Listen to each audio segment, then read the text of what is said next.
Hello, legends. Today's topic is truly legendary. This is lesson number 8, the only woman in your world. Friends, welcome. Today we're covering one of the most important topics in the entire course, and I want you to take it seriously, because this understanding is exactly what separates men who have passionate, alive relationships from those who live in a cold marriage and don't understand how it got that way. Let's go. When you get married, you make a choice. When you decide to get married, you are not just putting on a ring and going to a banquet. You are making a conscious choice, and that choice sounds like this. The woman I marry is the only woman in my world, not one of many, not the main one, the only one.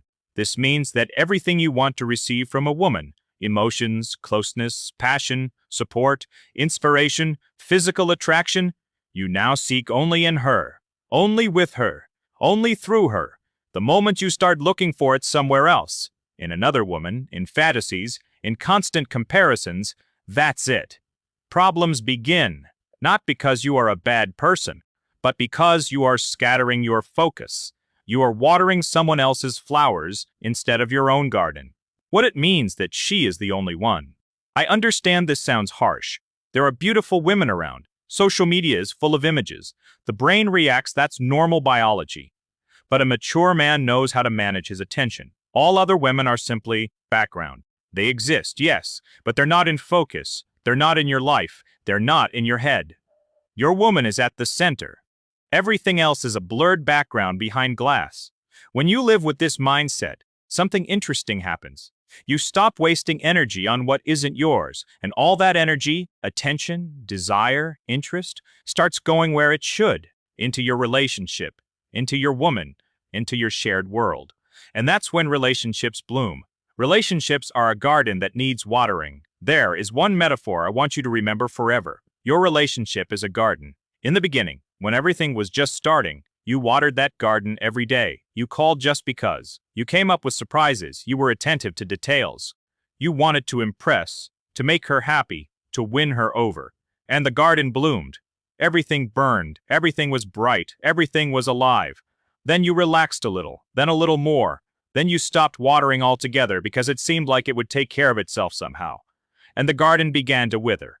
This isn't a catastrophe. It's simply the law of nature. Without water and nourishment, nothing grows. Not flowers, not trees, not relationships. Your job as a man is to water this garden consciously, regularly, not because you have to, but because you want it to be beautiful there, so that you yourself want to come back to it every day.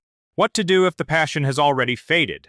Now, let's talk honestly, because many people watching this aren't at the start of a relationship. Many are watching this when things are already cold, when it's not even clear how it got to this point.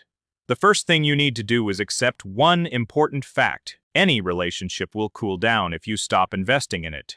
Any. Do you hear that? Not because you chose the wrong woman, not because you are incompatible, not because love has passed, but simply because that's how life works. Passion is not a state that exists on its own. It's the result of actions, specific, regular actions. When you understand this, you stop looking for someone to blame. It's not her fault, it's not yours. Somewhere along the way, you both simply stopped doing what you did in the beginning. Second, and this is the most important thing, from this point on, everything depends only on you, not on her, on you. You are the man, you lead, you set the tone, you make the decision. Either I start rebuilding the relationship or I don't. How to bring back passion, a concrete answer. Here is a simple, honest answer with no fluff. Remember what you did when the relationship was alive and hot. Remember specific things. How you texted her. How you planned dates. How you hugged her just because, for no reason. How you took interest in her day, her thoughts, her desires. How you made small gestures that said, "You matter to me." You did all of that, and then you stopped. Want to bring back the passion? Start doing those things again. Yes, at first it will feel awkward. Yes, she might be surprised or even react cautiously, because she's also out of the habit. But if you do it consistently, for a week, 2 weeks, a month, the garden will start coming back to life. Slowly, but it will. This isn't magic. It's simply work. Enjoyable work on something that matters to you. Let's sum it up. Remember 3 things from this lesson.